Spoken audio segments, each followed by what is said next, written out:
Facebook, the undisputed king of social networking website. In just 7 years after its launch, it now has over 800 million users on the website and has even been the subject of a critically acclaimed feature film starring Jesse Eisenberg. The site got 2,200 hits within 2 hours. 22,000. Wow. We don't know what it can be. We don't know what it will be. We know that it is cool.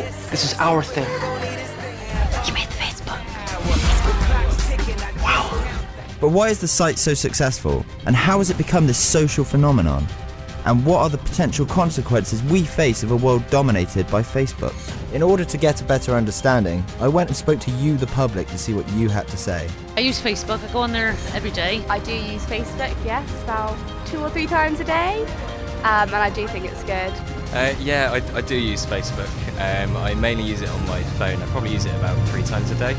I think I use it too much because I've got it on my phone, but I also go on my laptop a lot and stalk people's photos. An expert on social media, I spoke to Seth Giddings of the University of the West of England to get his thoughts on why Facebook has become so popular in the last few years.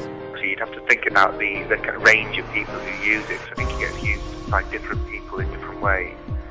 So, for example, school kids can carry on the conversations and jokes and teasing that they've had at school in the evening, with friends who live quite nearby, whereas kind of older users might use Facebook to find old friends that they've lost touch with, or to keep in touch with friends and family, around the world or around the country. My students use it for all those things, really, for kind of ongoing conversations with their friends, maybe somewhere else in the building, through to planning parties at the weekend, or communicating with friends back at home. The response to Facebook, though, hasn't all been positive. People can find out all your information.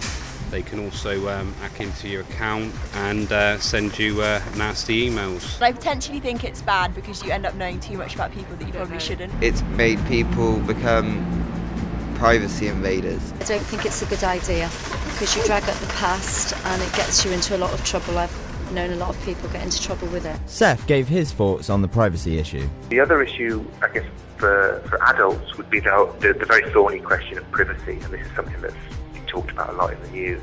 The fact that on the one hand that Facebook keep all the data that we put into it, even if we close our account, they hang on to that data.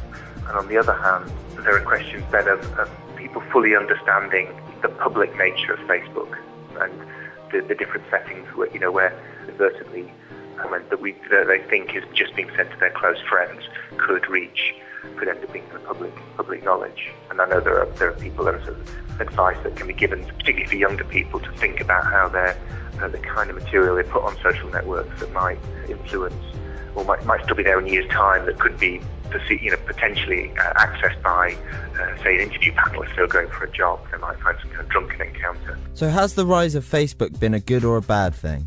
I think it's been a very interesting and very positive development. I think for all sorts of reasons, from my own experience as a kind of middle-aged person, getting in touch with people I thought I'd never see again because it's easy to track them down.